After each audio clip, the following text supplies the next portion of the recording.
Part 10. Are you trying not to get in? That was Paul's response to my seminary application essays. Shortly before writing those essays, I had flipped through the Earlham School of Religion's course catalog again, and that had caused me to wonder, how in the hell will I ever be able to fit into such a place? Be yourself, came the soundless reply from within. Which is why, in my application essays, I had taken a plunge into complete honesty. I wrote about how I didn't consider myself to be a Christian and that I wasn't a member of a church or a Quaker meeting. I also briefly mentioned my temper, how I had a habit of cursing rude drivers on the highway and giving them the finger. This was in order to warn the folks in admissions that I wasn't as nice as I imagined most seminary students were. But I also wrote about how seriously I had been following guidance from within for most of my adult life, and that this invisible guiding hand, I believed, had led me to ESR. I didn't mention my attraction to the room at the Quaker Hill Conference Center, where the spiritual formation class was to be held, but I did mention my book project and how I hoped the writing classes at ESR, if I ever decided to become a residential student, would help me eventually to finish what I had not been able to complete on my own.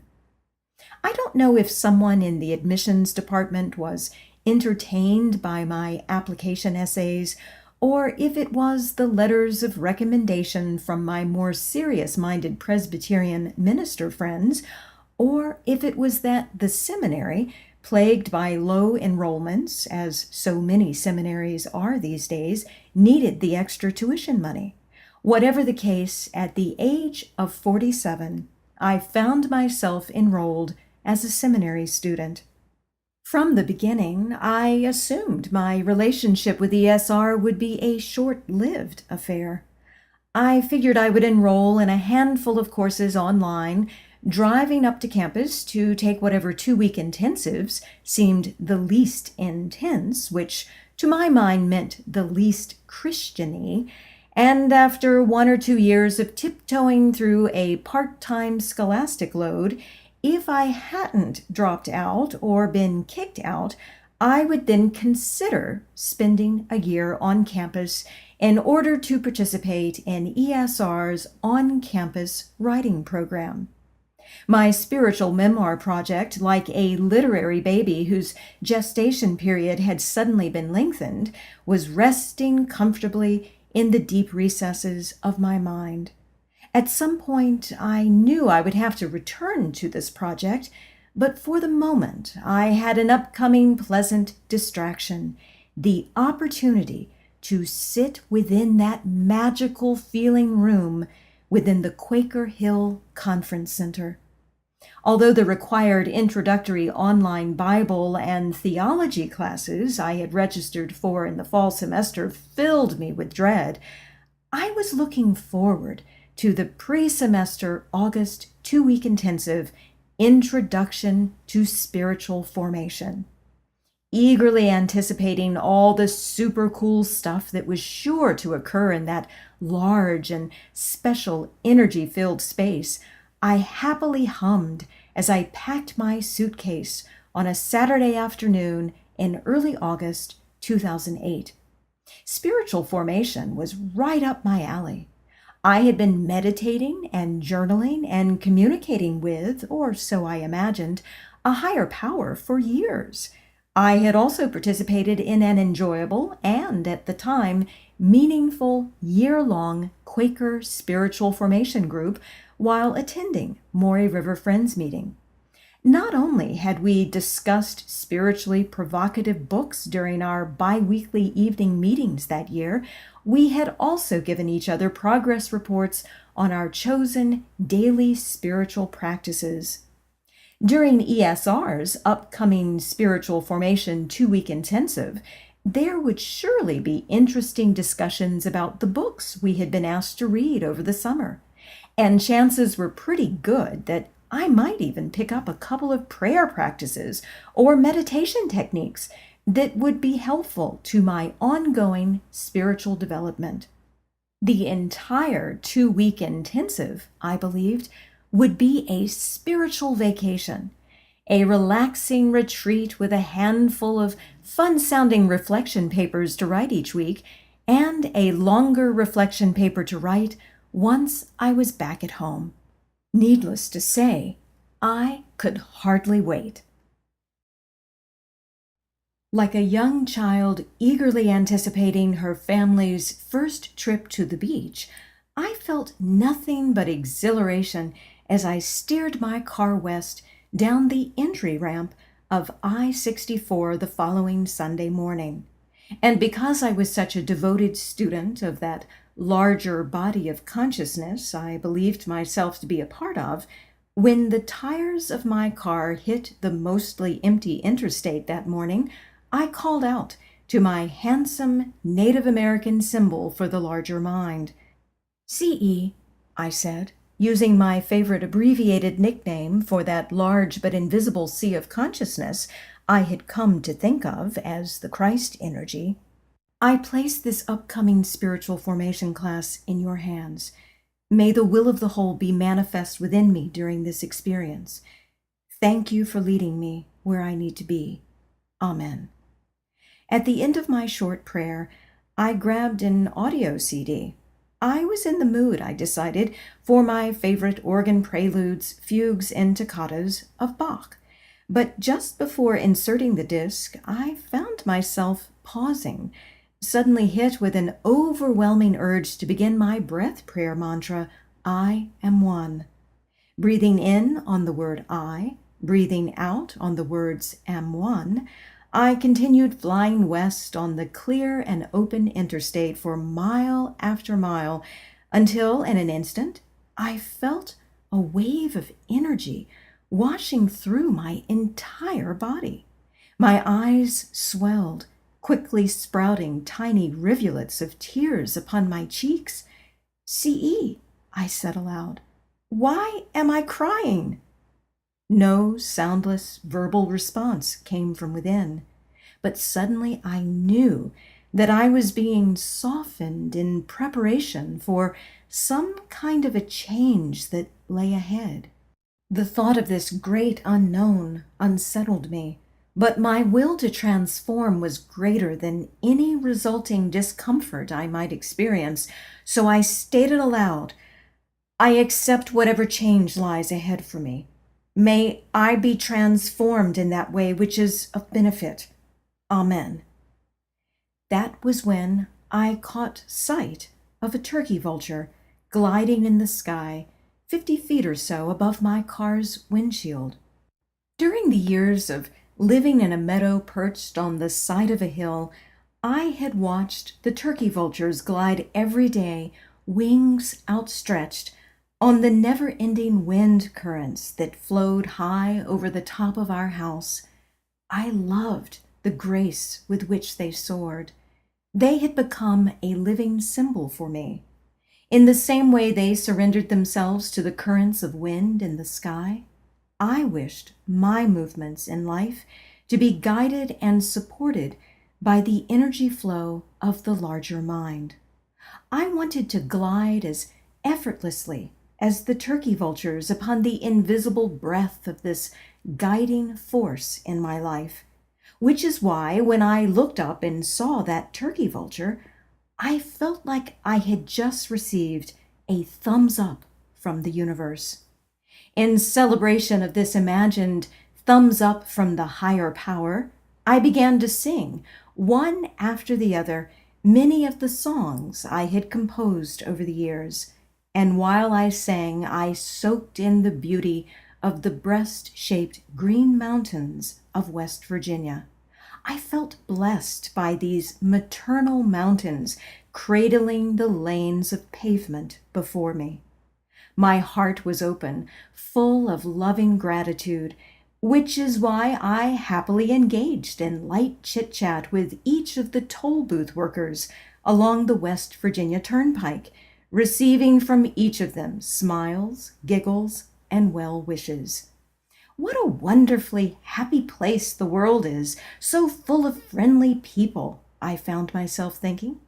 That was the moment I decided to reach for one of the audiobooks I had checked out from the Lexington Library. Of the 3 audiobooks I had checked out from the library, the one that seemed to call to me now was Lucky, a memoir by Alice Sebold. Read aloud by the author, Lucky is the story of a young woman who was raped and viciously beaten as a college student, but who survives and, I was assuming, learned how to move beyond this particular dark event of her life. Some might have considered such a book to be too much of a downer, but I had an innate love of memoirs that describe how individuals have survived traumatic events. These stories amazed me. Where did such inner strength come from? And why were these people able to tap into so much inner power when others, going through a similar experience, might be completely destroyed by the same event? I had assumed that Sebold's story, like so many other dark memoirs I had read, would carry within it a concluding message of hope that would make the darkness of the story completely worthwhile. Such a story, most especially now that I was fast approaching a great unknown, would surely strengthen me for whatever lay ahead in my own life. Almost immediately, however, I regretted my choice of audiobook. Sebold's story from the very beginning pierced me in a way that no other memoir had. I could feel myself slipping into a deep mental fog of darkness, and yet each time I reached for the eject button of my car's CD player, something held my hand back. I felt as if I were being told, "Keep listening. You need to hear this." So I continued to listen.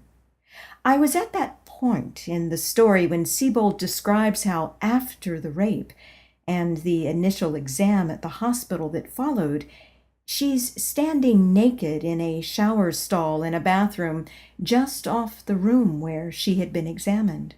Because there were small bits of broken glass on the ground where she had been raped, her back is covered in gashes of dried blood.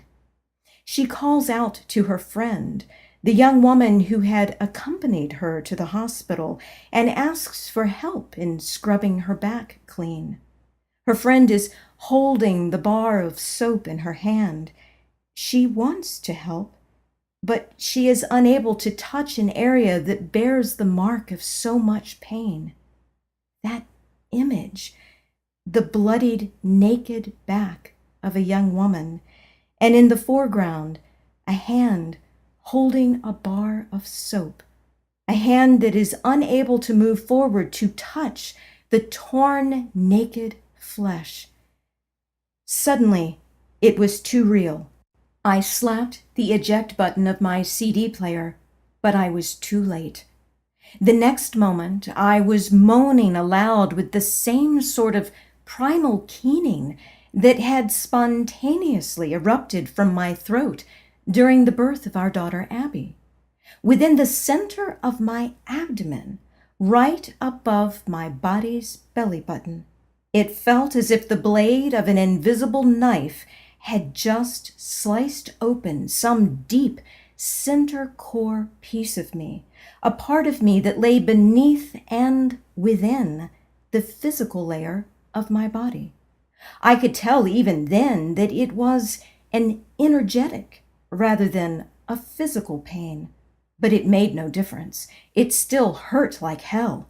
Uttering a quick prayer, I looked for a safe place to pull off on the side of the highway, and then I was struck with an idea. Placing my right hand on top of my abdomen, I began to loudly chant the word Om. Over and over again, my body resonated with the vibrations of this most ancient of Hindu chants, which I had been introduced to once in a yoga class in East Lansing, Michigan. Om,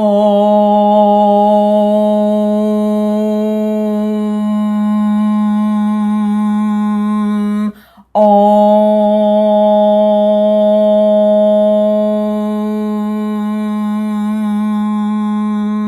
Bellowing the word Om provided me with some relief from this strange but overwhelming internal pain.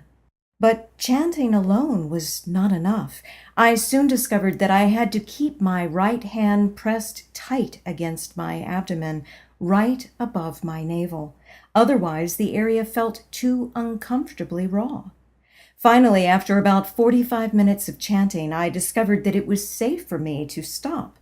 However, the wounded area of my abdomen still felt too open and exposed. So I continued pressing my hand over the area for at least another hour. A thought suddenly exploded in my mind. Long ago, I was wounded very deeply. By this time, my mind was wide with fear. I hadn't felt this afraid since I was a 9-year-old girl, sitting unstrapped for the first time ever in a roller coaster whose sides appeared to shrink as it slowly creaked its way up a track heading straight for the clouds. Now, as back then, I found myself repeating the same question I had asked as a child. Why did I do this? Why did I do this? Why did I do this? Oh, how my 9-year-old self had yearned to be back on the ground with my parents that day. They had smiled when I had asked permission to ride the roller coaster. "Sure, if you want to," my father had said. "Go ahead." And he motioned with his hand towards the open gate that led to the roller coaster. "Aren't you going with me?" I had asked. "We don't like roller coasters," he had replied. My brother Slade, 2 years my junior, had volunteered to go with me, but as soon as we had begun our slow cranking to the top of the creaking mountain of wood, he dashed to the floor of the car, balling himself up face down beneath the car's metal bar. There were no seat belts to safely strap us in, so I had pressed my legs against my brother as my hands gripped the metal bar of the roller coaster car with all the strength that my 9-year-old body could muster. Now the hands of my 47-year-old self were in that same death grip, only this time they were wrapped around the steering wheel of a car that, unlike the roller coaster I had ridden when I was 9, I could actually stop and turn around.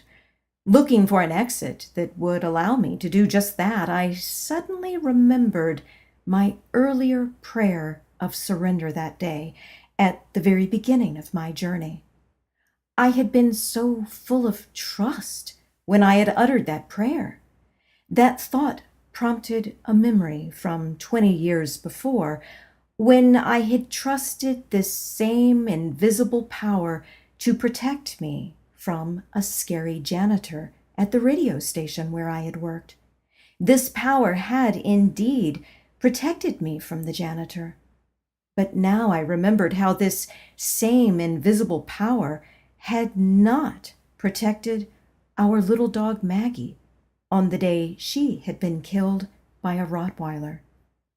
Gripping the steering wheel, I continued to frantically look for an exit where I could pull off and turn around. When suddenly an exit finally did appear, an image of the large, magical-feeling room within the Quaker Hill Conference Center flashed through my mind. And after that came an image of the trees that had greeted me in the campus parking lot. And then I remembered the Presbyterian ministers who had gone to so much trouble writing those letters of recommendation for me. What would they think if I told them I had dropped out of seminary before my first class? Would they understand my fear? Would I even be able to share with them what had just happened? No, I could not. I could never tell anyone what had just happened. And so I continued my journey north. Being the wimpiest of wimps, I have always wanted my life to be easy. That's probably why on the first day of my very first seminary class, sitting in the beautiful rays of sunshine that flooded the special energy-filled room of the Quaker Hill Conference Center, I convinced myself that everything I had experienced the day before had been nothing more than the workings of an active imagination. How could anything bad happen to me here in such a happy-feeling space? Looking around at the pleasant, friendly faces of my fellow Access students, my experience on the interstate from the day before began to fade from my mind like a bad dream. All is well, I found myself thinking. And it was, until a comment from a classmate during our time of brief introductions. "I find I'm ready to celebrate the dark," she said. "I'm thankful for all those gifts that have come to me from the dark." Her beautiful, deep chestnut face, lit with an all-embracing smile, was the epitome of joy as she spoke. But her words struck me like a jagged barb. My gut clenched. Suddenly my mind was back on that interstate from the day before, remembering the pain of what had felt like the stab of a sharp blade to my abdomen. What in the hell was she talking about? Why and how could anyone celebrate the dark? Was she fucking crazy? A few days later, when we received word that she had dropped out of the class, I was secretly relieved. On the second day of class, I received a different sort of surprise when we performed the first of what would become our daily spiritual listening practice. Though our subsequent listening exercises would last for a full hour each afternoon, on this day we took turns, once in the morning, once in the afternoon, listening to each other for only 15 minutes at a time, relaying to our listening partner whatever memories or current struggles bubbled to the surface of our mind after a few initial moments of silent, centering prayer. During each of these shorter versions of the spiritual listening exercise, I found myself blubbering like a fool as I shared with two separate listening partners the story of what had happened to me at the age of 16 when my friend Martha's Presbyterian minister dad had preached a hellfire damnation sermon while looking directly at me. I was shocked by my tears. I hadn't felt at all sad that Sunday morning in Martha's church. I had only felt a burning rage. Where in the hell were all these tears coming from? At some point, our professor for the spiritual formation class got down on her knees in front of where I sat and formally apologized to me on behalf of the Christian church for any harm the church had done to me. Her compassionate act only fueled my sense of embarrassment. Was I losing it for sure this time? Only later that night did it dawn on me that sometimes anger can be a mask for a great amount of sadness and grief. I realized that yes, Martha's father had humiliated me that Sunday morning in his church, but my anger had saved me from the public display of humiliation I would have experienced had I cried in front of him. For probably the first time in my life, I felt thankful for my feisty temper. The next day, During our hour-long time for spiritual listening, I was inspired to talk about the anger I still felt towards my son Austin, who was now 19. A rising college sophomore, Austin had spent most of that summer away at college doing physics research. I hadn't seen him all summer, so I had asked him to come home the weekend before I left for ESR. He had decided, however, that it was more important to go on a date with his girlfriend that particular weekend than it was to come home for a quick visit to see me.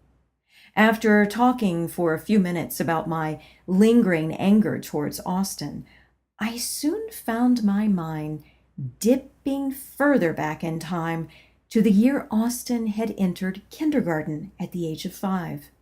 Before his first day of kindergarten, I had intuited that something bad was going to happen to him during the upcoming school year. In a complete state of fear one morning, I had quickly reverted to my old childhood style of prayer. Hand over heart in the privacy of my bathroom, I had prayed aloud to God to protect Austin from whatever harm might be awaiting him in the year to come. Almost immediately, a sense of calm had come over me, which I had taken as a sign that Austin would be protected. When, many months later, the bad thing that I had feared did, in fact, happen, I was furious.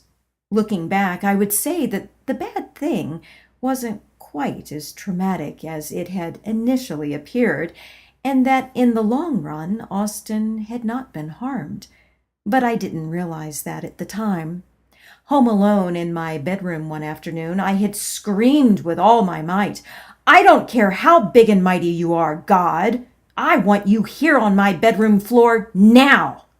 Instantly, I became intuitively aware of a column of energy that stretched from the floor of a corner in my bedroom all the way up to the ceiling. Directing my comments toward this column of energy, I hurled every curse-filled insult to God that I could think of. And then, in an extra burst of anger, I had shouted at the top of my lungs, both fists clenched, "If I could, I would kill you." That was when I was hit with a blast of energy from the invisible column. It felt like an eruption of pure love. Very quickly, I discovered that I was unable to stand against such a force, and so I sank to my knees. But even that position became too difficult to maintain during a fire blast of love. Before I knew it, I was prostrate on the floor, sobbing, my nose against the carpet. "How can I hate you when you love me so?" I whimpered. As I relived this scene from 14 years before, I realized my anger at the higher power I now commonly referred to as CE was still burning bright within me, just as strongly as when I had initially hurled my curse-filled insults at that column of energy. But something had shifted within my mind that day in class.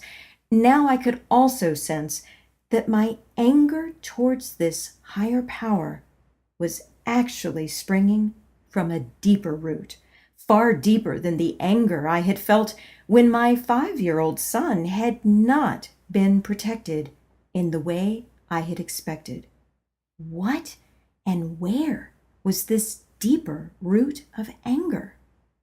As I sat pondering this question in class the next morning, surrounded by the soothing hum of my classmates' voices in discussion, a spike of panic shot up within me. My scalp turned prickly hot as I realized that something incredibly scary was lurking in the depths of my subconscious mind.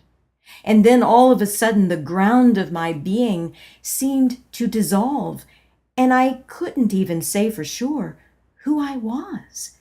I felt like an amnesiac who had just awakened to find herself in a foreign place. In the exact moment that I felt myself on the verge of screaming, "Someone please help!" an invisible force took hold of my mind, steering my focus towards the gust of air that now swished into my lungs like an ocean wave rushing towards the shore. And just as a wave returns to the ocean, the air within my lungs then whooshed its way back to the atmosphere around me. In quiet observation of this steady ebb and flow of the air within my body, my mind calmed, resting upon this invisible ocean flowing in and then out, in and then out, in and then out, continuing my focus on the hypnotic intake and outtake of my body's breath. I was able to maintain an outward calm, and within a few minutes, to my great relief, I began to feel normal again. I remained normal for day 3 and day 4 of the class, which is why by the time Friday rolled around, I was convinced there would be no more personal trips to Crazy Town. I could relax. I could enjoy myself, which is why I was happy to sit back and give my full attention to my classmates during the early morning beginning of class time for sharing. The woman speaking now was from Tennessee. She had traveled to ESR with 2 other women from her hometown. I liked these women because they were always joking with each other. They seemed immensely happy to be a part of the class, which is probably why one of them said, "Y'all, I think it's good for us to praise God simply for the sake of praising our Creator." Immediately, to my shock, a flame of red-hot anger shot through my mind, and it was all I could do to stop myself from yelling, "Are you crazy? How in the hell can you praise the Creator when there's so much suffering in the world?" That was when I realized that my anger at the higher power I believed in was still unresolved, but I had no idea why I was feeling so angry. My life so far had been relatively easy. Who was I to have such passionate thoughts about suffering? In comparison to most folks, Alice Sebold, for instance, whose memoir, Lucky, I had not been able to finish, I knew zilch about suffering. What in the world was wrong with me? The answer to that question would arrive later in the day during yet another spiritual listening session. My listening partner that afternoon, a member of an unprogrammed Quaker meeting from Texas, began to talk about how ever since she was a young girl, she had experienced past life memories from the Holocaust. Immediately, I felt stabbed by her words, and in the next instant, a great geyser of emotion erupted from within me. I tried with all my might to keep the geyser down. I couldn't let it out. I was supposed to be silently listening to my classmate, giving her my full attention for the first 30 minutes of our hour-long listening session. But my internal discomfort continued to grow and to grow. And then, to my horror, the geyser burst to the surface, and I began to cry. "I am so sorry," I said, "but I too have a past life memory of having lived during the Holocaust." But this memory, I now realized, had actually first surfaced in my mind when I was 9 years old. I had been on the floor of my bedroom playing with my Barbies one Saturday afternoon when all of a sudden I remembered myself as a grown woman, a Jewish mother, screaming with all my might as my 2 young sons were taken from me. My children! My children! I had screamed, pulling against the grip of two soldiers. No! No! My children! I was standing in the middle of a narrow street, passers-by on a nearby sidewalk. The soldiers who had taken my sons now formed a wall between us. I could no longer see my sons, but I could hear their frightened, high-pitched wails for me. Please, please, somebody help! I had yelled, turning briefly to the people walking by on the sidewalk, but no one had turned to look at me. My children! My children! No, no, please! And then came the rifle shots, which was the exact moment something had stepped into my 9-year-old mind and said, no. And just like that, the memory was gone, completely wiped from my mind and forgotten until that Friday afternoon at the end of my first week of the spiritual formation class. Over and over again, my Holocaust memory, freshly renewed, continued to replay itself in my mind. Feeling smothered by the pain of watching and listening to that repeating internal movie, I could not stop the flood of tears that flowed through my entire being. Again and again, I heard myself screaming, my children, my children! And again, please, please, somebody help! And again, the sound of the rifle shots. The moment when I knew my sons were gone. My babies, oh, my babies, I cried inside. They had died without me. My sweet, innocent babies, so frightened, so alone. If only I could have held them one last time, they wouldn't have been so afraid. My sweet, sweet, innocent boys, how I yearned to hold them. I would have done anything at all to reach those two sons of mine. I would gladly have abandoned my current life, my husband, my 2 grown children, my beloved pets, in order to reach my sweet, innocent babies from this other lifetime. And though I couldn't remember how my own life had ended then, I knew beyond a shadow of a doubt that I had exited this world with nothing but curses on my lips for God. On and on I cried, reliving over and over again the pain of watching my 2 young sons as they were taken from me, listening as they screamed, listening as they were shot. Samuel, a name that now came to me, only 5. Little Jacob, only 3. Oh, my babies, my sweet, innocent babies. No matter how hard I sobbed, my tears would not erase my pain. Now more than anything, I wished to be snuffed out of existence. Never would I be rid of this suffocating pain. It would be with me forever, chaining me to this horrible, horrible past.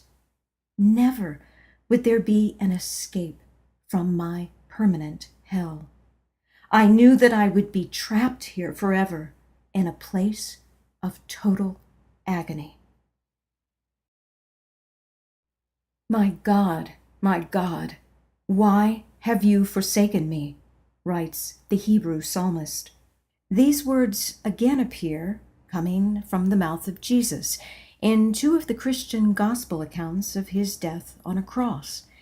Crucifixion during the Roman Empire served as a common public form of grisly punishment for criminals and political dissidents. And although many Christians often talk about the great amount of suffering Jesus went through in order to save humanity, I decided that no form of suffering could be greater than not being able to protect those we love. Making a quick exit to the privacy of my dorm room that day, my gut-wrenching sobs continued, producing copious amounts of tears and snot for the rest of that afternoon and into the early evening. Already I had run through my entire box of tissues, and now I was halfway through a brand new roll of toilet paper. This concerned me because if I ran out of toilet paper, that would mean venturing outside my room to the hallway where the extra room supplies were kept. "C.E.," I whimpered, "what can I do to stop all this crying?" "Pray the words, 'Christ, I forgive you,'" came the soundless response from within. "No," I said. "You didn't protect my babies. You were my enemy forevermore." And with that statement, the debilitating waves of grief resumed, along with my gut-wrenching sobs. The sun out my window, low in the sky by now, signaled how much time had passed. I felt completely wrung out, like a limp wet sheet on a clothesline, but of much greater concern was the sight of my last roll of toilet paper, which had shrunk to a quarter of its original size. Not wanting to run into anyone while retrieving another roll of toilet paper, I called out yet again to my new enemy, the larger mind.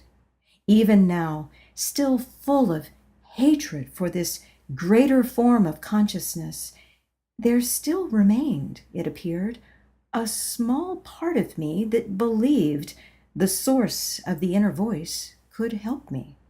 "You'll have to help me pray the words," I hissed through gritted teeth, and instantly the words came, though they were barely a whisper. "Christ, I forgive you."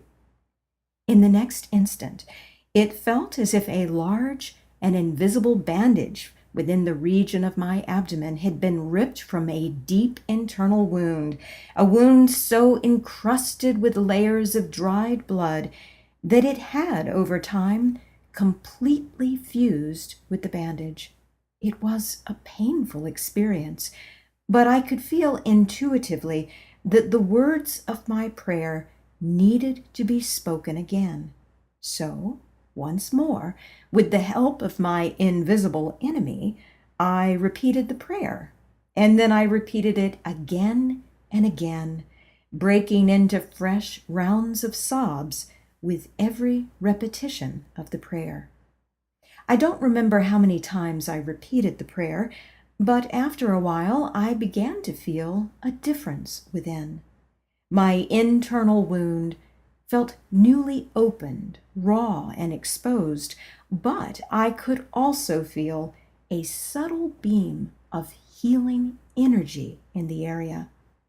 Lying on my bed, soaking in the rays of this invisible healing energy, I suddenly understood why, as a young girl, I had experienced years of guilt after accidentally cracking open the head of a 4-year-old boy. I understood why, years later, our little dog Maggie's death had been so emotionally debilitating for me. And I also understood the great amount of anger I had felt when Austin, as a boy, had not been protected in the way I had expected him to be. And then I remembered how I had quickly jumped to the aid of the only 2 Jewish girls in my junior high, preventing my Presbyterian friends from saving them. And I remembered how, as a senior in high school, while observing my fellow classmates during a dress rehearsal of Fiddler on the Roof, I had suddenly found myself asking, why was I born outside the tribe? That thought, to my great surprise, had brought tears to my eyes. But very quickly, before anyone could notice, I had wiped my tears away, dismissing my emotion to exhaustion, an exhaustion based upon many weeks of rehearsing a Jewish-themed theatrical production. But now it all made sense. Each one of these incidents had touched upon a deeply buried wound from a time long before I was born. The real reason I had come to ESR, I now realized, was to face this darkness within myself. But would I ever, as grandmother had once told me to do in my vision years before, and as a former classmate earlier that week had joyfully advocated, be able to embrace this darkness? I couldn't imagine such a thing. I could still feel the openness of my wound, and I suspected that, like any serious wound, it would take a while for it to heal completely. It would have been nice if I could have turned to someone for help, but the problem with healing from a past life trauma is that most folks don't appear to believe in reincarnation. I could easily imagine the looks I would have received if I had gone to a medical doctor, a psychologist, a pastor, or a rabbi and said, "I've got this past life Jewish memory. I need some help in healing." How I wish I had known about Zen meditation teacher Shelley Bourdon at the time. Zen Buddhists practice a completely silent form of meditation as a means of stripping away the unreal elements of a person's mind. However, according to Huber's book, Trying to be Human, many people quit their Zen meditation practice because it often forces them to face, as she puts it, eons of suffering.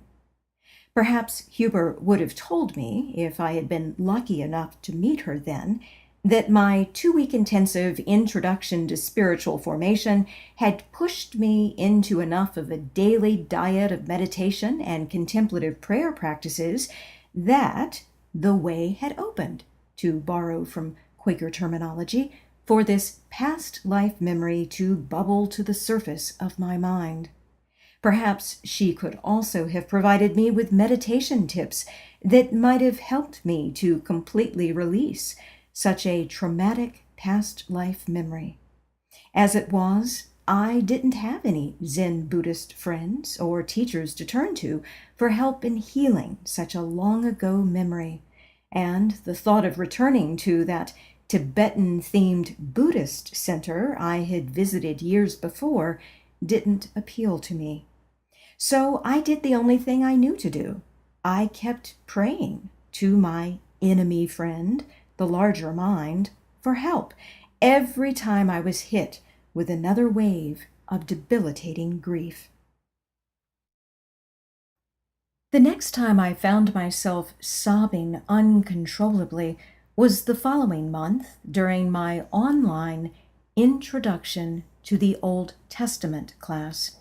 While reading the Hebrew text Judges 19, also known as the story of the Levite's concubine, I was struck down yet again into a deep pit of grief, even though this story, at least on the surface, appeared to have nothing to do with my past life memory.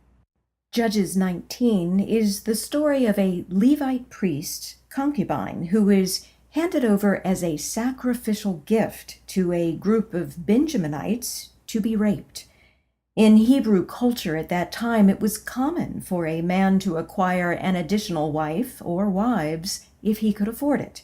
These women, unlike the husband's first wife, were referred to as concubines, even though they were still considered to be the legal wives of their husband. Like the story of Sodom from the book of Genesis, in which rape-hungry men show up at Lot's house, demanding to ravage 2 visiting angels disguised as men, so too in this story from Judges 19 are there angry village men who arrive wanting to rape the visiting Levite priest. In the Genesis account of Lot, he offers his 2 daughters as a sacrifice to be raped in place of his 2 visitors. But the village men of Sodom are not satisfied with this arrangement. The angels then punish the angry village men by blinding them, and of course, God later destroys all of Sodom as further punishment. But in the story of the Levite's concubine from the book of Judges, there are no intervening angels. The concubine is pushed through the door in lieu of the Levite priest towards the rape-hungry Benjaminites. They wantonly raped her and abused her all through the night until the morning, the text reads. Afterwards, when this woman drags herself back to the house where her husband has safely spent the night, she falls at the door's threshold and dies. When this heartless dick of a Levite priest gets up the next morning, he sees his concubine lying inert on the ground and says, "Get up, let us go." But of course she can't because she is dead. So what does he do? He takes her home on the back of a donkey, chops up her body into 12 pieces, and then ships her body parts throughout the territory of Israel as a message to show how far from righteousness the rape-hungry men of Benjamin had strayed. This leads to a war, and the tribe of Benjamin is defeated as a form of punishment, not for the rape of the Levite's concubine, but for her murder. It didn't matter to me whether the story was based on fact or pure fiction. I knew that women all over the world are raped every day, and that no higher power ever comes to their aid. This fact infuriated me. If God was real and God was a force of love, why wasn't God stepping in to protect these women from being raped? It seemed unfair that the male half of our species, simply because of the presence of testosterone in their bodies, had stronger muscles and could, as a result, more easily overpower a female. What kind of idiot had designed such a flaw in the human species? Female lions are just as ferocious as male lions. A female dog can fight just as well as a male dog. Why would the female human body have been designed, either by nature or by God, to be less strong physically than the male human body? And if the design had been on purpose, why wasn't the entity who was responsible for this muscularly deficient human female body stepping in to protect her? It was this particular thought that steered my mind towards my own remembered past life trauma. Where had the higher power been when my children were taken from me? Why had no help arrived? Why had there been no intervening angels? And why, when I had been protected from a comparatively insignificant, scary janitor at a radio station in Lansing, Michigan, couldn't my long-ago children have been protected from those soldiers? Over and over, the scene of my remembered trauma replayed itself in my mind's eye. On and on, I cried and cried and cried through yet another afternoon until, once again, growing weary of my grief, I prayed to the larger mind for help, and again I received a response from within: give voice to the victim. So I got up to find blank paper, and that very afternoon I began to write a poem about the Levite's concubine, a poem which, over the course of a week, I felt inspired to put to music. However, each time I tried to sing my new song, I could never make it to the end. The tears would always arrive by the end of the first verse. With repeated tries that stretched over a 2-week period, I was at last able to sing the song from beginning to end. I won't bother to share it now on this recording because the song is quite long, And of course, it is also quite sad. And I think this little story of mine is already sad enough. However, I will share that in the last verse of my song, after the Levite's concubine is dead, her spirit sings, "My mother died, giving life to me, but she was with me as I died. And as this world began to fade, she said, 'Child, at last you are free.' And so I sing and I rejoice, for I am no longer bound by a prison built by the minds of men. Hear the freedom of my voice. Hear the freedom of my voice." Writing this song, I believed, had helped to cleanse yet another level of my invisible wound. I had given voice to a long ago victim, and by doing so, I had freed her in my mind's imagination. Little did I know, however, that soon I would be giving voice in a more public fashion to my own deeply buried inner victim. My second semester online course, Introduction to the New Testament, was emotionally challenging from day one. It didn't help that most of the students in this electronic classroom appeared to be cut from a more theologically conservative Christian cloth than the classmates from my first semester of seminary. It also didn't help that ever since remembering my experience of having been a Jewish mother whose sons were taken from her to be shot, I now felt like a part of me was Jewish. This very Jewish feeling part of me did not like the fact that I was now seriously examining the Christian texts in a classroom full of folks who seemed to take every word of these texts to be the literal truth. One student in particular was a big thorn in my side. He and I frequently responded electronically to each other's comments in the classroom, and I could tell that I upset him just as much as he upset me.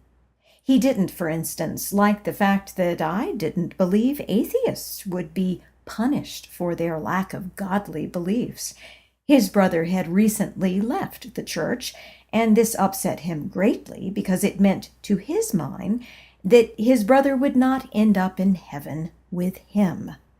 When I tried to comfort this classmate of mine by responding that I believed God loves us all unconditionally, no matter what our beliefs, I got bullets of scripture thrown my way, which of course infuriated me.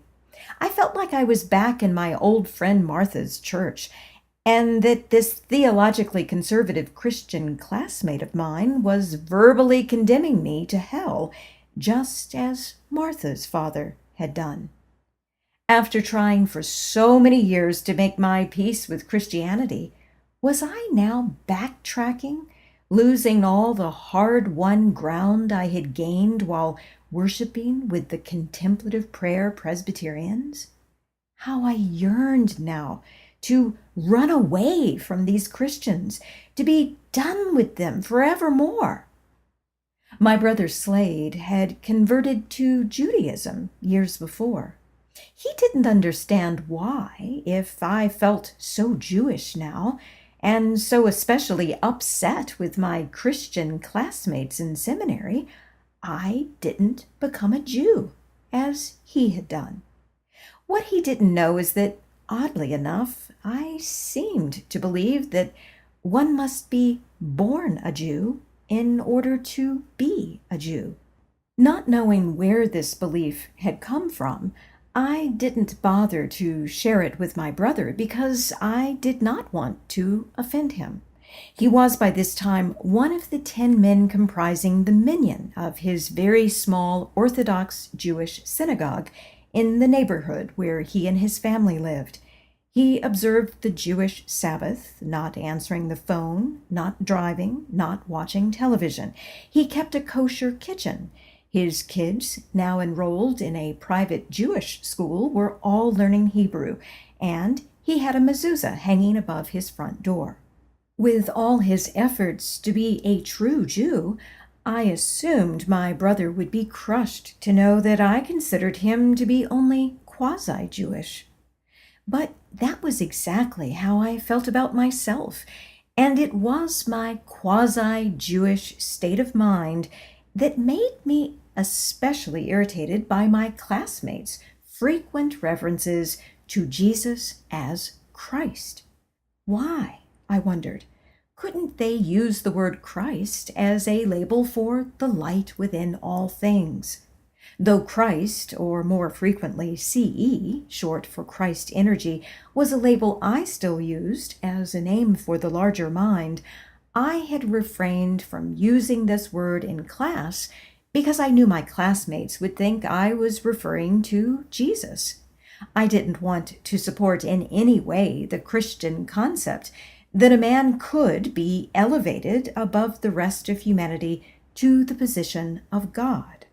Whatever God is, I believed, we're all it. The semester before, I had timidly presented this idea of using Christ as a label not for Jesus, but for the spirit of life within all things, to my electronic classroom full of what I considered to be liberal Christians. The class's professor had promptly responded to my statement that this could never be. Christianity is all about the body, he had said. Without the resurrected body of Jesus, it wouldn't be Christianity. Fortunately for the professor, who was appearing to us in a video, he was not able to hear me as I screamed, right middle finger raised and pointed towards the computer screen, "Fuck you! Fuck you!" But Paul heard me. He happened to enter the house, home from work that day, right in the middle of my angry tirade. "For heaven's sake, Shelley," he had said, "get a grip." And I had tried extra hard to do just that. But now I simply couldn't take it anymore. This second semester online New Testament class had pushed me beyond my limits of tolerance. One thing I knew for sure was that I did not belong in seminary. So one afternoon, I composed a letter of resignation in the form of an email to the dean of the seminary. I wanted out, but just before hitting the send button, something stopped my hand. "God damn it, CE," I yelled. "What is it you want me to do?" "Pray for those who persecute you," came the immediate, soundless response. Holy crap, I thought. I knew those words of advice came from the Gospel of Matthew, but I say to you, love your enemies and pray for those who persecute you. At first, I was too irritated by this Christian message from the source of the inner voice to take such advice seriously. But after my anger cooled, I decided that maybe it wouldn't hurt to follow this advice, most especially if I thought of it as nothing more than a spiritual experiment. That evening, and every night for the following week, I prayed for that particular classmate who had, above all others that semester, made me feel the most persecuted. "Thank you, CE," I prayed, "for giving so-and-so what he most needs at this time. Amen." If anything, though, my classmates' comments to me within the electronic classroom only grew worse. No wonder Christians ignored this bit of scripture. It obviously didn't work. Determined yet again that the only logical step for me was to drop out of seminary, I retrieved my saved letter of resignation and was about to email it to the dean when a new idea suddenly popped into my head. Perhaps, I suddenly found myself thinking, there was more than one way to pray for an enemy. "Okay, CE," I said. "Is there another way for me to pray for this asshole?" Immediately, in my mind's inner eye, came a mesmerizing image of a flowing stream of white glowing light. As soon as I saw this image, I knew exactly what to do. Now, each night when I prayed for my classmate, I imagined him, as he was depicted in his online class picture, lying within the gentle currents of this glowing stream of light. I called it the Christ stream. First, I would ask the Christ stream to cleanse this man of all that he no longer needed.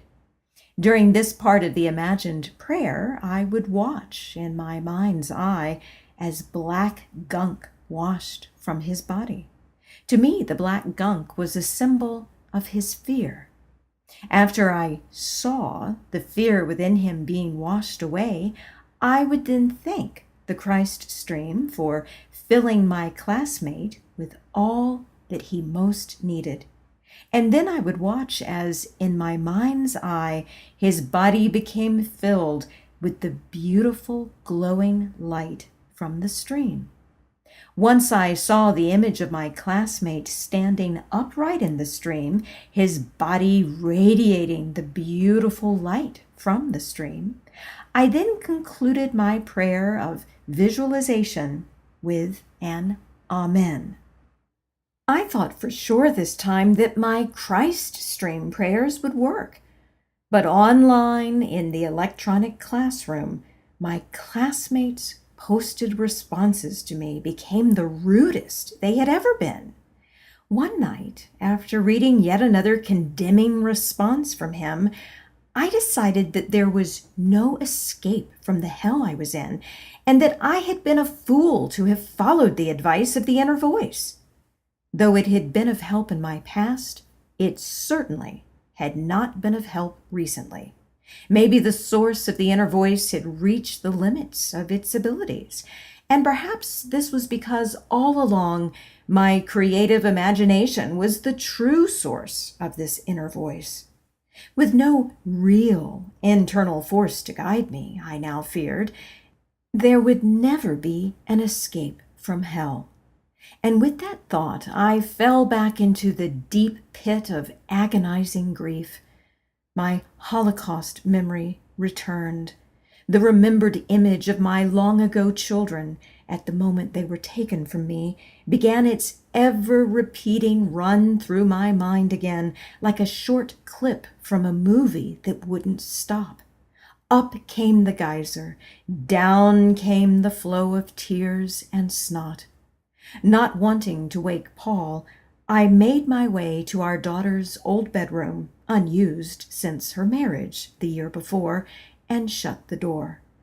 This time it felt as if I were upheaving from a deep place within, the centermost core of my despair. Hunched on my hands and knees upon the floor, I sobbed and sobbed and sobbed. Never in my life had I cried so hard. Not only was I grieving for my babies from another lifetime, I was also now grieving over the absence of any real guiding force in my life. Why had I ever allowed myself to be so captured by that stupid message I had received as a teenager? The only reason you are here is to love. Loving others was impossible. Human beings were too mean. They were too evil. The whole fucking world was evil. And whoever or whatever was responsible for this reality was evil too. The light within all things I had seen years before had been the fabrication of my mind's imagination. There was no power of love. It was nothing more than a made-up human concept to assuage the fact that we were all stuck in some kind of a hell, every single damn one of us. It wasn't just seminary I wanted to drop out of. I wanted to drop out of existence. On and on my body shook as I hunched like a dog on all fours, convulsed with the waves of grief that washed through me. My life was a mistake. The world was a mistake. My tears would never end. The force of the darkness within me was too great. I was a creature destined to be in agony forever. Not even suicide could offer me respite, because if reincarnation were actually true, as I still believed it was, I would be thrown back into this world again, and the pain would repeat itself over and over and over. There would never be any escape. Hope was nothing more than a human-created fiction, and because of that, I didn't bother to pray for help. I had, completely and fully now, accepted that hell was my forever home. And in that simple act of accepting my current state, something shifted within me. It was as if a ray of light suddenly popped on from somewhere deep inside me, and then, in the next instant, came the soundless voice from within. "Write to Simeon," it said. What? Why was my subconscious mind torturing me in this way? It was bad enough to be in hell, but now my own mind was going to be my tormentor? To what lower depths of hell was I now sinking? Again came the words from within. "Write to Simeon." Simeon?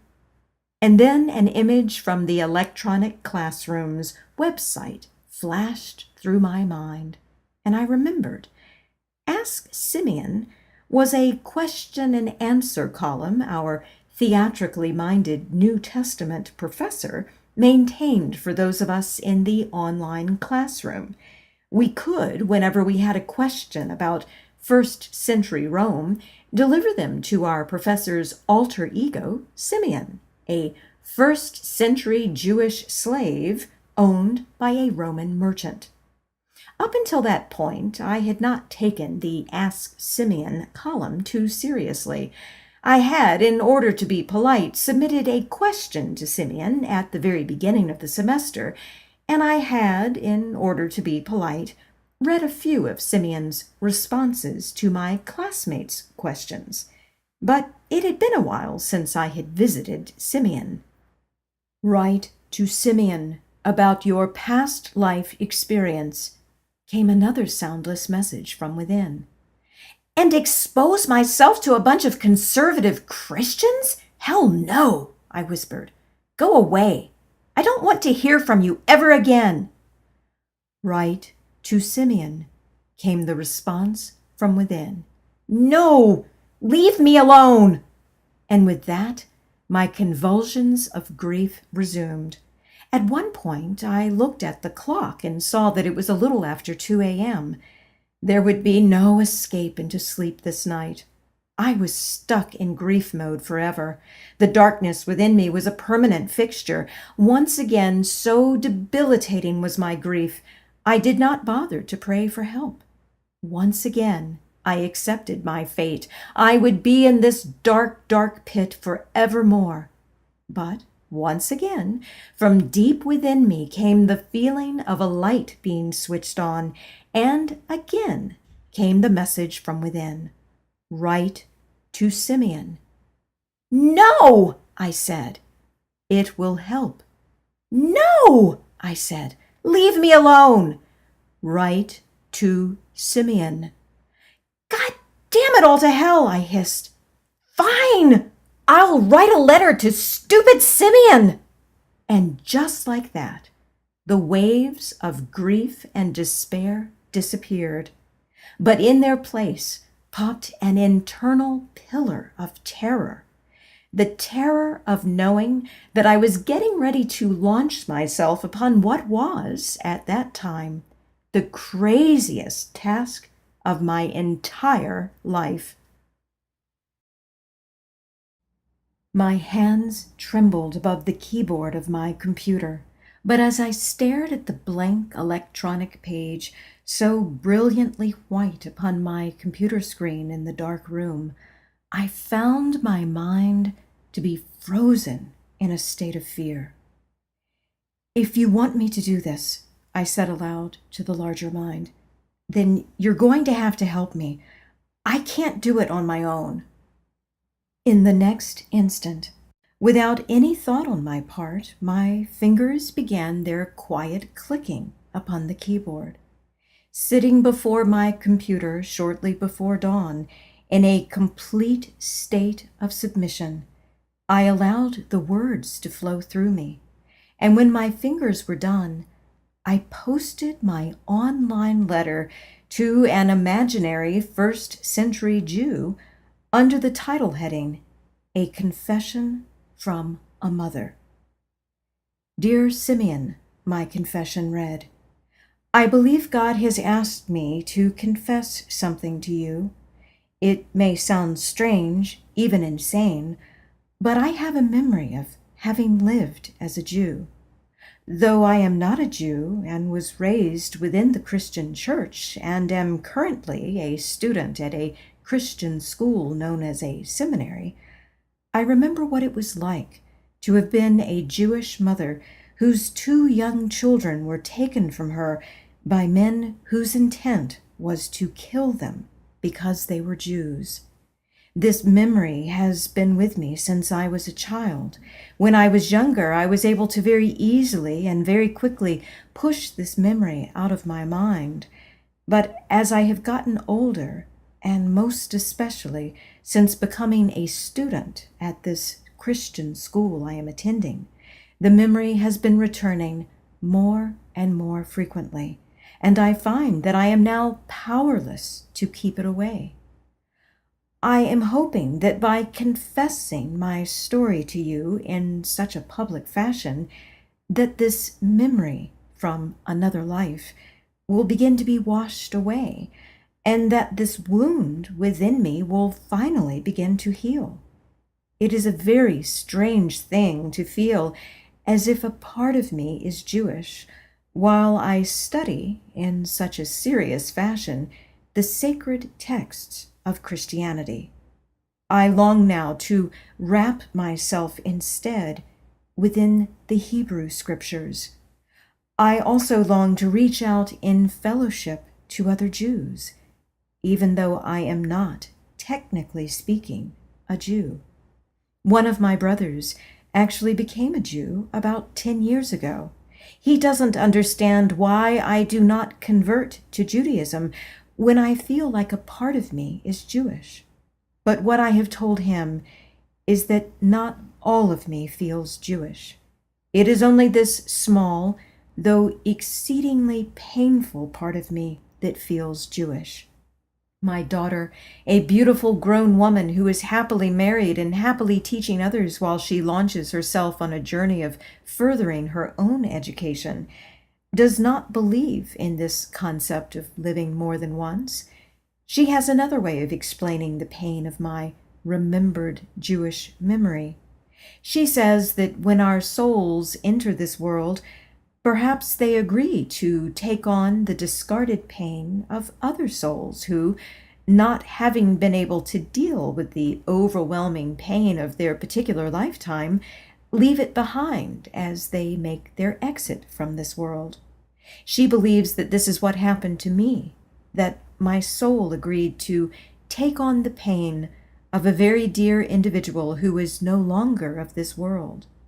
I like my daughter's theory, and I hope that it is correct because, God knows, I do not relish the idea of coming back into this hard world, which at times seems to be one long and continuous spiritual gauntlet for souls to pass through.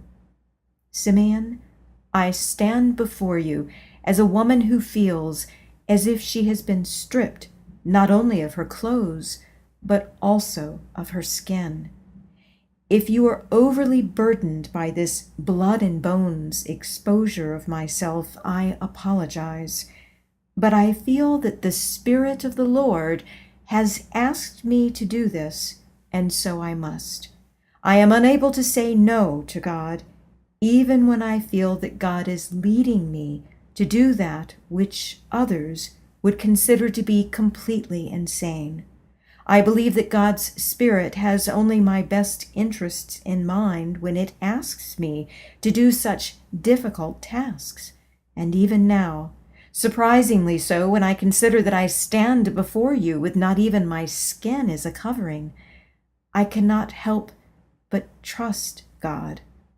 Am I a fool, Simeon, to have such blind trust in a force I cannot see, but can only feel with my heart?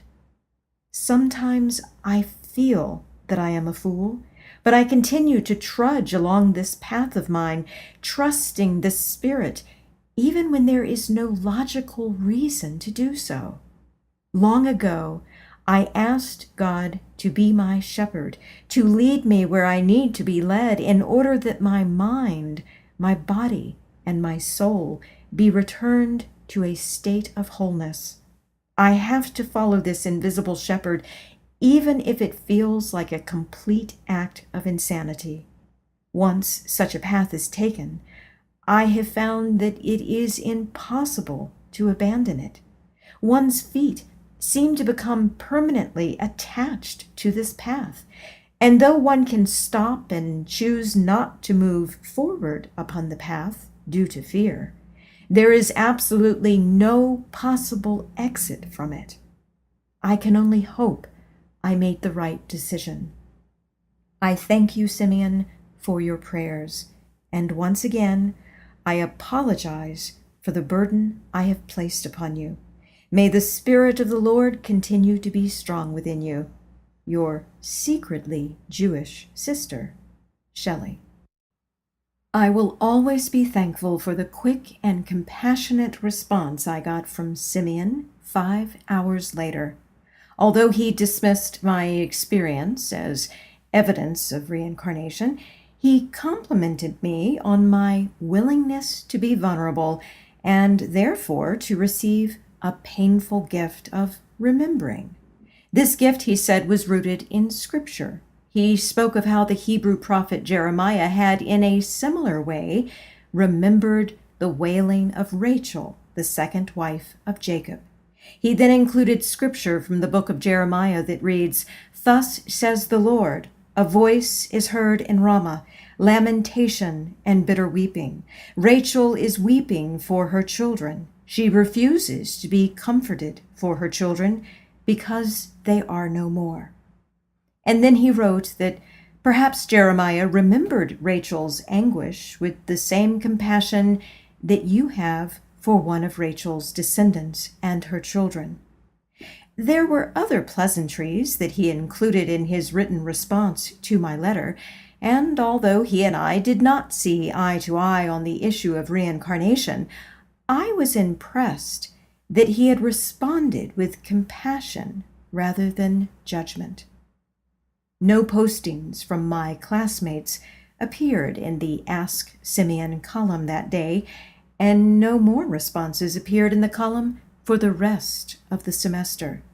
It was as if my confession, a gigantic boulder, had landed in the Ask Simeon public swimming pool, creating such a large splash that all the water, all the sense of fun was gone.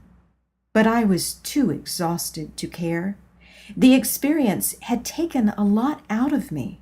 For 3 days afterwards, I was sick with the flu. And during those 3 days, all I wanted, in addition to rest and plenty of fluids, was to dive within the Hebrew scriptures. Some of what I read came from the Apocrypha. These are additional Hebrew texts that, although not considered canonical by Jewish groups or most Protestant Christian denominations, are included within the Roman Catholic and Greek Orthodox versions of the Christian Bible. I found comfort in these words from the apocryphal book, The Wisdom of Solomon. "The Spirit of the Lord fills the world, and that which embraces all things knows all that is said."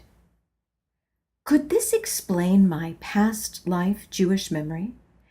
If the light I had seen in Stanton could be described as the Spirit of the Lord which fills the world, then maybe I wasn't the one who had lived as a Jewish mother all those years ago. Maybe, as Abby had suggested, What I had remembered were memories of another woman who had lived, just as I, within the all-encompassing Spirit of the Lord. And perhaps, as I had opened more to the flow of this larger consciousness, I had allowed such a memory to flood into my own mind, since it was there, within the larger mind, stored as a permanent record. Or maybe it was the larger mind that had lived this experience within the body of that Jewish mother, and maybe, just maybe, I was now assisting the larger mind to process its trauma. When I imagined the painful memory in this way, that it wasn't my pain, but the pain of the larger mind, the weight of the memory's darkness became slightly more bearable. When seen from this angle, the burden of such a memory was no longer mine alone to carry. It helped to think of myself as a person who was helping a friend in need. From another apocryphal text, Ecclesiasticus, I found this bit of scripture that also felt intuitively relevant. My child, if you come to serve the Lord, prepare yourself to be tried. Set your heart right and be firm, and do not be hasty when things go against you. Hold fast to him, and do not forsake him, so that you may be honored when your life ends. Accept whatever happens to you, and be patient in humiliating vicissitudes. For gold is tested with fire, and men who are approved must be tested in the furnace of humiliation.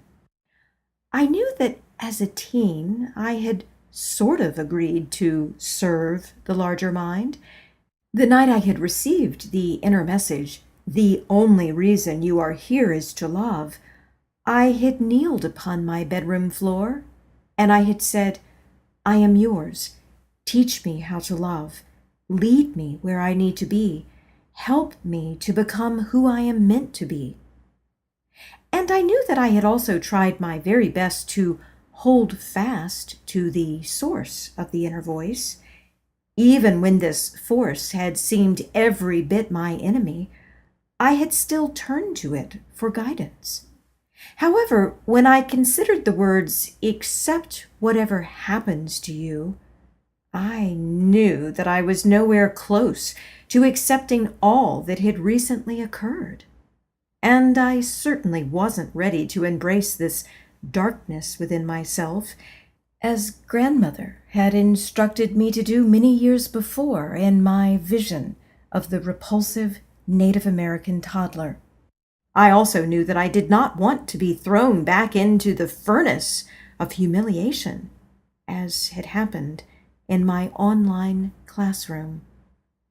I was tired of dealing with the darkness of this past life remembered grief, whether it was my soul's memory from another lifetime, the memory of another soul that I had somehow psychically tapped into via the currents of memories flowing through the larger mind, or simply an unprocessed memory of the larger mind itself. I was ready for this pain to be behind me. And so, yet again I prayed, "Lead me where I need to be. Thank you. Amen." Surely anywhere else would be better than where I currently found myself. After I healed from the flu, I felt inspired from within to resume my prayers for my fellow student, who was still continuing what I perceived to be his attacks upon me in the electronic classroom. But something within me, I soon realized, had changed. Somehow I knew now that it didn't matter what my classmate thought of me. All that mattered was that I have genuine compassion for him, even if he remained afraid of me. So each night before bed, I imagined my classmate in the light of the Christ stream. Week after week, There appeared to be no change in him as far as his reactions towards me were concerned, but I noticed that the more I prayed for him, the less power he held over my emotions. It was as if, in my mind, he had become nothing more than a 3-year-old pitching a temper tantrum. Whoever takes the tantrums of a young child seriously? And maybe because I had begun to view this particular classmate as a 3-year-old expressing himself in a temper tantrum, one night, as I prayed for him, his image within my mind suddenly transformed into an adorable little boy who appeared to be exactly 3 years old. Instantly, I felt an overwhelming sense of real compassion for this small child who looked vulnerable and afraid. For the first time ever, I saw myself entering the Christ stream to be with him. Sitting upon the bank of this stream of light, my feet within its currents, softly, I called the name of this little boy version of my classmate. He turned away. So I called his name again, and this time I added, "There is nothing to fear. I'm not going to hurt you." Finally, he turned in the stream of light to face me, and I opened my arms to him. "Come on," I said, smiling at this dear, sweet child, and ever so slowly he began to inch his way towards me, and then, to my utter delight, he climbed onto my lap. Wrapping my arms around his small frame, I told him how proud I was of him. I also let him know that I wasn't trying to change his beliefs. "I love you just as you are," I said, and he lifted his face and gave me the cutest little boy smile I had ever seen. Giving him a final hug, I said, "I love you, but I must go now. Take care of yourself, okay?" We both stood, and I blew him a kiss, and then I waved goodbye before I opened my eyes and said, "Amen." The next day in class, I continued to feel this same tremendous amount of love for my classmate that I had felt when I had seen him in my mind's eye as an adorable 3-year-old boy. And maybe some of that love was transmitted to my classmate, because within a week he responded to me within the electronic classroom in a very polite way. And when the end of the semester finally arrived, he took the effort to email me a personal message. He said that although he had found many of my earlier comments in class to be challenging, he wanted to let me know that he had enjoyed having me in the class. In that instant, it felt as if my heart opened wide into song. Praying for an enemy had worked. "CE," I said, "yay for you." My life returned to normal that summer. No more flashbacks of a painful memory from long ago.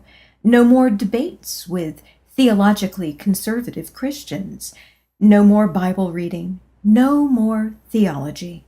How good it felt to be free of religion.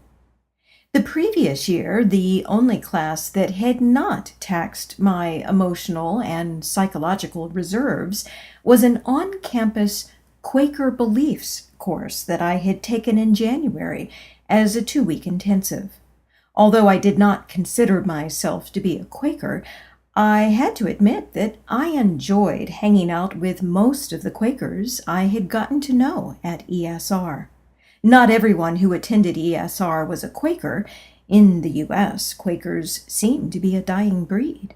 But everyone in my Quaker beliefs class, other than myself, was an actual member of a Quaker meeting, either of the programmed or unprogrammed variety. And all of my Quaker classmates, no matter how conservative their theology, had radiated kindness and tolerance towards my feisty, unconventional self. During this class, I sometimes felt sad that the inner voice had steered me away from the Maury River Friends meeting in Lexington. I knew my life would have been less lonely, spiritually speaking. That's why I decided, while I was at ESR that snowy January, to attend a Sunday, or rather first day, service at the unprogrammed Quaker meeting house at the edge of the Earlham College campus. I enjoyed chatting with the Quakers of this meeting before and after the service, but during the hour-long silent worship, I experienced a great sense of restlessness. No longer fed by the tranquility of an unprogrammed Quaker worship service, it seemed my heart now yearned for something more. What? I didn't know. But I thought I might find that something more during the upcoming August 2-week Interfaith Dialogue Intensive I had registered for at the beginning of my second year of seminary. Assuming the class would provide me with an introduction to the major religions from around the world, I had high hopes that my heart might be captured by the tenets of Buddhism, Hinduism, or some other faith tradition. I felt ready to explore. And explore we did.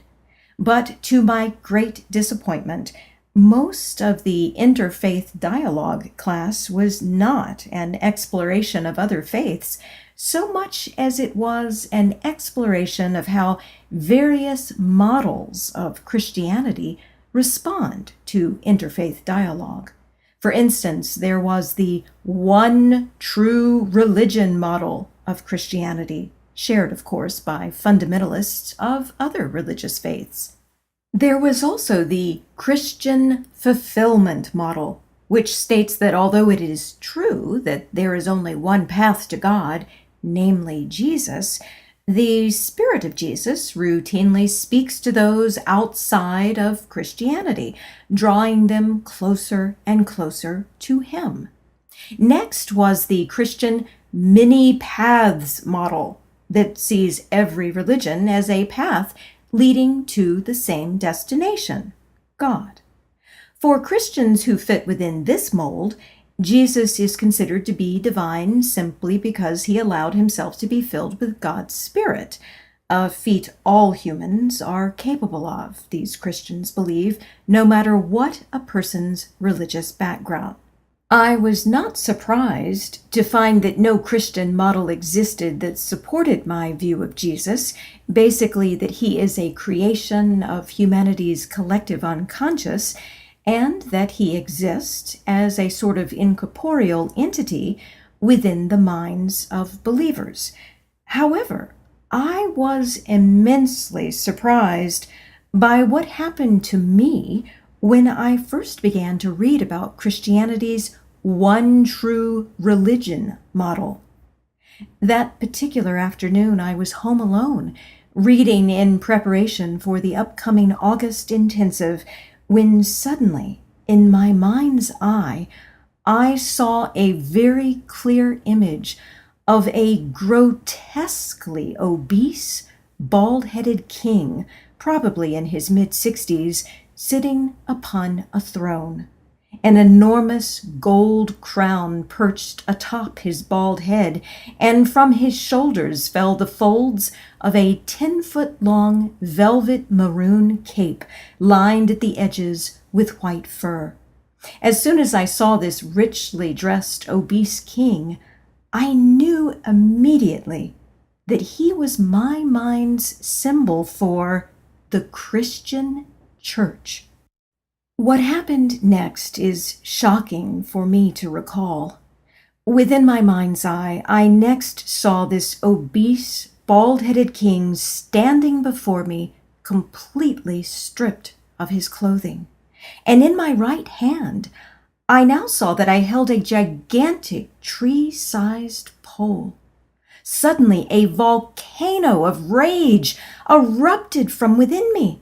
And before I knew it, I was screaming, "Fuck Christianity! Fuck Christianity! Fuck Christianity! While shoving my tree-sized pole up the ass of this fat, naked king.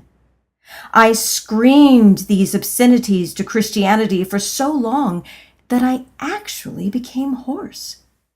And then I collapsed to the floor and sobbed for a long time, wondering all the while, why in the hell am I still so angry with Christianity?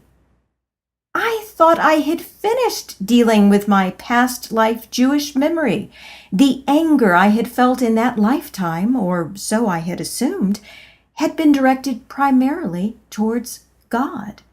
Could it be that I was also angry that the Christian church had not stopped Hitler from harming so many innocents?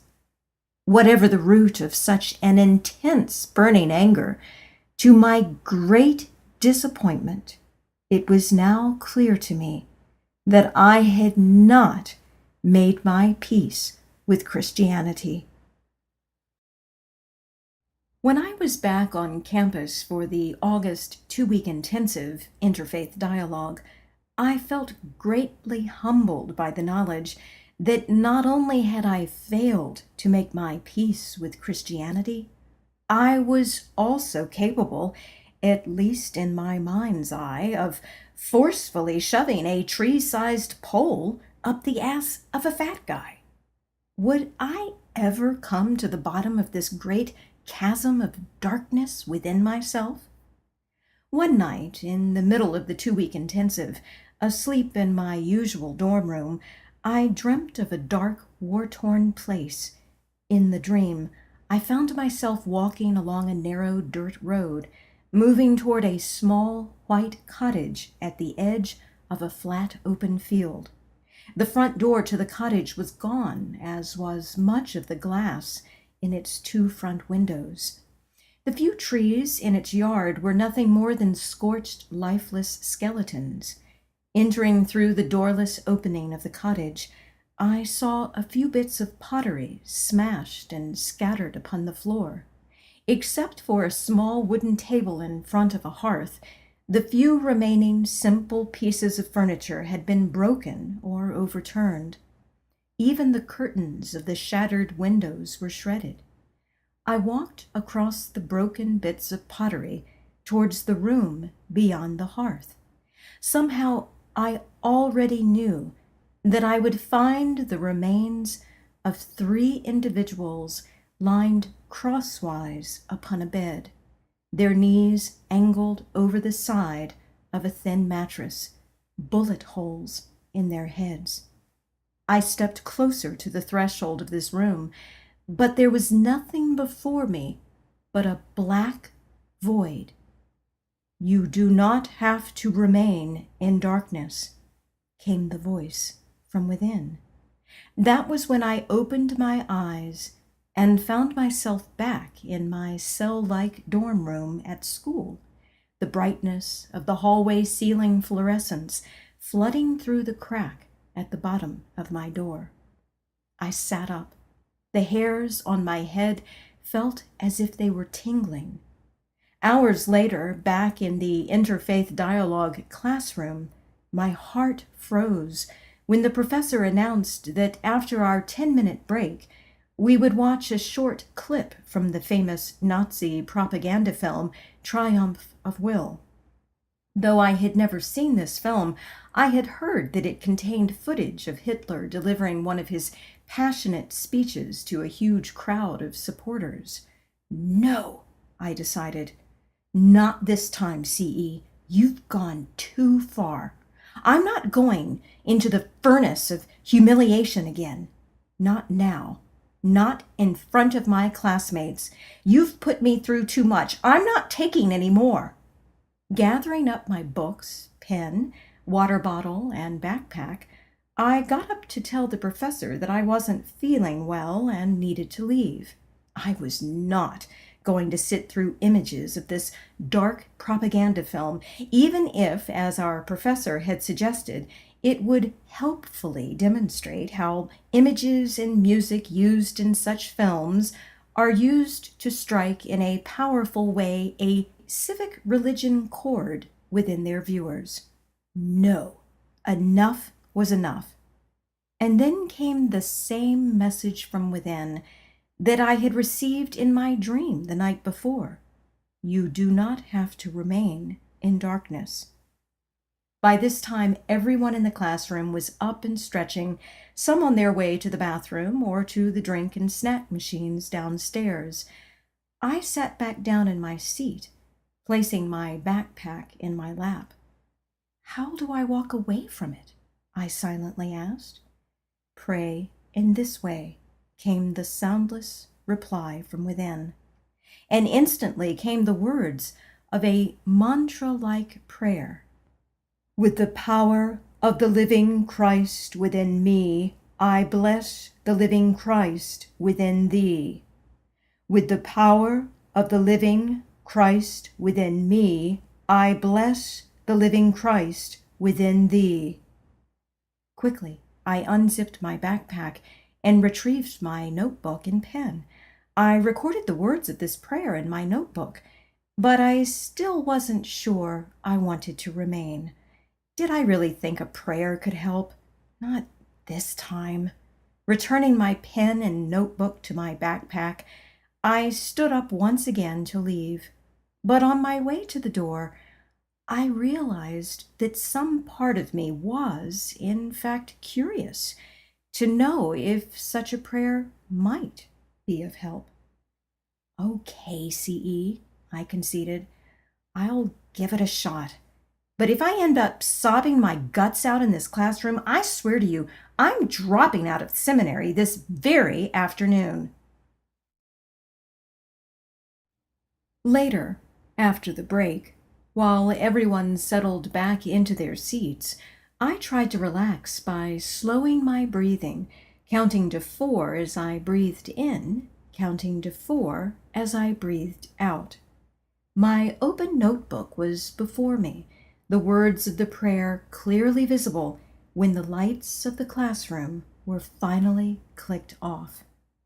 On the screen in front of us there appeared the close-up shots of clean-shaven men, their eyes all ablaze with the light of hero worship, young men in their soldier uniforms and preteen boys wearing what appeared to be Hitler Youth uniforms. I couldn't believe how much their faces scared me. Soon I was blinking away tears. Thousands of these young men and boys were packed into an outdoor stadium, all of them blonde, every head of hair clipped razor close to the scalp. In the black and white film, their blonde hair was actually a light shade of gray, their eyes a slightly darker shade of gray, which showed that had the film been in color, their eyes would have been blue or green. Only Hitler's face was different. As soon as I saw his 2 black bullets for eyes, the thin, shellacked helmet of dark hair, and the tiny mustache that looked like a smudge of coal, my gut clenched, and I knew it was time to begin my silent prayer mantra. With the power of the living Christ within me, I bless the living Christ within thee. With the power of the living Christ within me, I bless the living Christ within thee. With the power of the living Christ within me, I bless the living Christ within thee. Instantly, it was as if an invisible shield had formed between me and the images on the screen. No longer did Hitler's face seem as real as it had just moments before. Now I felt no emotion as I stared into this face of a dead man. His power was gone. I was safe. On and on I continued with the words of my mantra-like prayer, even as the camera panned the faces of others, young boys beating drums almost as big as their bodies, their arms reaching high over their heads in order to pound the large round drumheads with as much force as possible. The faces of the Nazi leaders smiling proudly at the rows upon rows of raised arms in front of them, all at a 45-degree angle from the ground, hands and fingers stiffly pointed in salute towards the figure of Hitler, standing erect at the front of a tall podium lined with flat, round microphones. Hitler's face filled the screen again as I continued to repeat over and over the words of my prayer mantra. With the power of the living Christ within me, I bless the living Christ within thee. With the power of the living Christ within me, I bless the living Christ within thee. And then, superimposed upon Hitler's image on the screen, a vision appeared. Inside Hitler's body, I now saw the same white light that I had seen within all people and things on that street corner in Stanton many years before. But surrounding the image of all that light within Hitler was a thick, crusty, rock-like substance. He was completely covered by this darkness, like a man encased in granite. On and on I silently prayed as I continued to observe this trapped light within the rock-hard shell surrounding Hitler. And as I prayed, I felt a shift within my heart. To my surprise, I now felt a flood of compassion for the dead man before me. No wonder he had done so many horrible things. If there was any truth to my vision, the light within Hitler had been trapped within a rock-like prison, too dark and too thick for it to have broken through. Layers upon layers of crust that had probably begun to form when he was a child. Layers upon layers of additional rock that had thickened with time until he had become nothing more than the hard, dark, crusty stuff that was his outer shell. Did all murderers have such a crusty shell of darkness surrounding them? Is this why it was so important to love? Did love have the power to dissolve that rocky hard crust in order that the trapped light within the individual be free? If so, then it made sense to pray for those who persecute you. Every individual who persecuted others was probably also covered with varying amounts of the same dark, crusty stuff. Even me. I knew I had done my share of persecuting others. All those times I had given the finger to rude drivers on the highway. All those times I had yelled at Paul and the kids whenever they had made me angry. All those times growing up when I had used my power as a big sister to scare my younger siblings into doing what I had wanted them to do. And of course, the time I had accidentally cracked open the head of a little 4-year-old boy.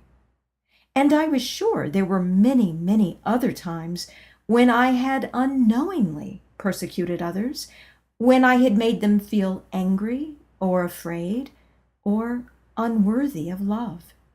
I knew my slate wasn't clean. That's when I remembered the vision I had received during the silence of one of my first meetings with the Presbyterian Contemplative Prayer Group. That day I had seen the spirit bodies of those who had died walking through the beautiful green flames of a cleansing fire. Before passing through the fire, each body of light had been covered with a scattering of dark, crusty-looking barnacles. But the image of those crusty barnacles was nothing in comparison to what I had just seen surrounding Hitler. If millions of people in this world had seriously prayed for the healing of Hitler? Would the black, crusty stuff surrounding his internal light have been dissolved? Did he too, in spirit form, eventually pass through a green, cleansing fire? And if so, was it Hitler's soul that had passed through the cleansing flames? Or was it simply a small piece of the larger mind that had done so? Were our separate minds, or even our souls, nothing more than molecules of consciousness within a larger body of consciousness, and therefore not really our own?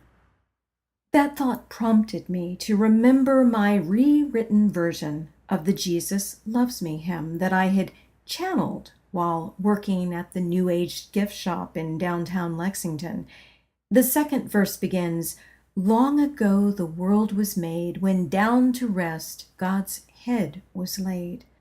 All this world he's dreaming now."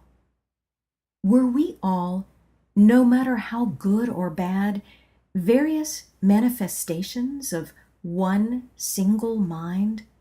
And was this one being asleep, dreaming of a world that sometimes transformed into a nightmare, such as the Holocaust? So many of the visions and messages from within I had received over the years pointed towards this concept of oneness. But once those visions and messages were past, I always found this concept of oneness difficult to fully embrace. I confess that I was more comfortable with the idea that I had a soul separate from all other souls, and that it was this soul of mine that was trapped, recirculating upon the earth in lifetime after lifetime. I didn't want to think of myself as being one and the same with the likes of Hitler or any of the other bad people of the world. But on the day I had seen the light within all things in Stanton, there had been no divisions between anyone or anything.